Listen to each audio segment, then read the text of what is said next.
La rédaction de tes objectifs est une étape incontournable avant de débuter un stage infirmier, mais aussi un vrai casse-tête pour beaucoup d'étudiants en soins infirmiers. Dans cette vidéo, on va voir comment rédiger des objectifs de stage efficaces, concrets et adaptés à ton niveau. Je vais te donner une méthode simple, te montrer des exemples précis et surtout t'expliquer comment utiliser ces objectifs pour progresser et réussir ton stage. Sache que tout ce que je vais partager avec toi est issu d'un travail collaboratif avec des formateurs d'IFSI que tu peux retrouver gratuitement en écrivant Objectif Stage IFSI sur Google ou en cliquant sur le lien dans la description. Donc pas besoin de prendre de notes. N'oublie pas de liker la vidéo et de t'abonner pour ne rien manquer de nos prochains conseils. On sort une vidéo par semaine pour t'aider à réussir ton IFSI. Avant de te montrer comment rédiger tes objectifs de stage, j'aimerais t'expliquer pourquoi ils sont beaucoup plus importants que tu ne le penses. Ils te permettent de te situer dans ton apprentissage, savoir où tu en es et quelles compétences tu dois développer, d'être acteur de ta formation, te fixer un plan d'apprentissage au lieu de subir ton stage, de rester motivé et mesurer ta progression, voir tes progrès et savoir quand tu valides un objectif, de montrer ta démarche professionnelle en partageant tes objectifs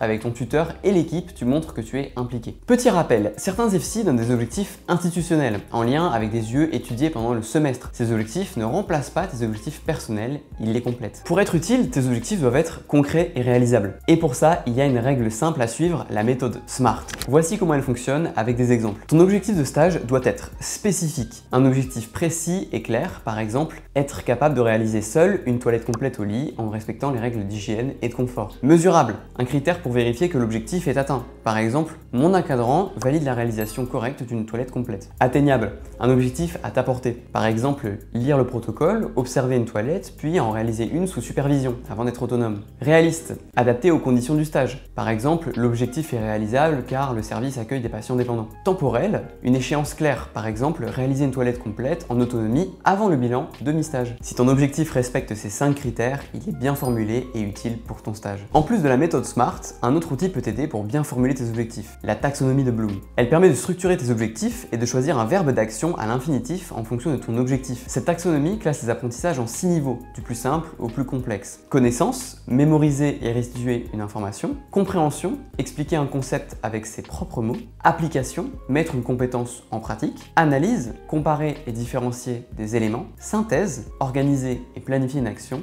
Et enfin, évaluation, porter un jugement et argumenter. Lorsque tu rédiges un objectif, choisis un verbe d'action précis qui correspond au niveau d'apprentissage souhaité. Par exemple, au lieu d'écrire « je veux mieux comprendre la prise en charge de la douleur », formule-le plutôt ainsi. Être capable d'évaluer la douleur d'un patient en utilisant une échelle adaptée avant la fin de la 2e semaine. Enfin, une fois formulé, sache que tes objectifs doivent correspondre à 3 grands domaines d'apprentissage. Ces domaines permettent de classer les compétences que tu veux développer pendant ton stage. Le savoir, ce sont les connaissances théoriques que tu dois acquérir pour comprendre ton environnement de stage. Le savoir-faire, il s'agit des gestes et des actes techniques que tu dois apprendre à réaliser en autonomie. Et le savoir-être, ce sont les compétences comportementales et relationnelles qui te permettent de bien interagir avec les patients et l'équipe soignante. Quand tu rédiges tes objectifs, essaye d'en avoir au moins un dans chaque domaine. Cela te permettra d'avoir un apprentissage équilibré et de progresser sur tous les aspects du métier. Maintenant que tu sais comment rédiger des objectifs clairs et pertinents, je vais te donner des exemples concrets d'objectifs bien formulés pour chaque domaine d'apprentissage. Voici un exemple d'objectif lié au savoir. Connaître les différentes pathologies inhérentes et prévalentes à la structure d'accueil avant le bilan de mi-stage. Compétences 1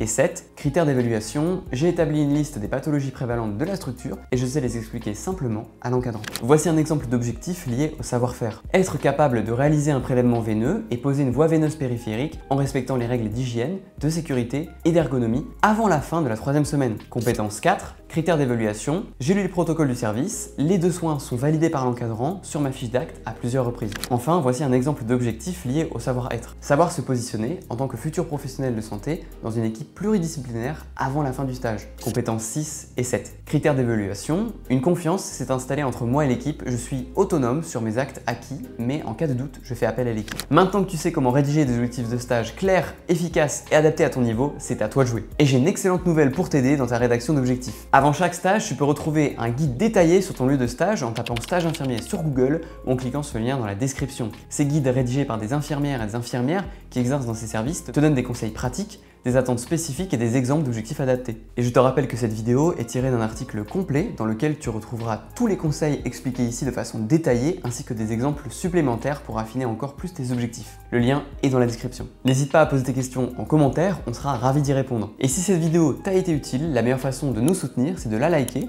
et de t'abonner à la chaîne pour ne rien manquer des prochains conseils qui vont t'aider à réussir ton IFSI.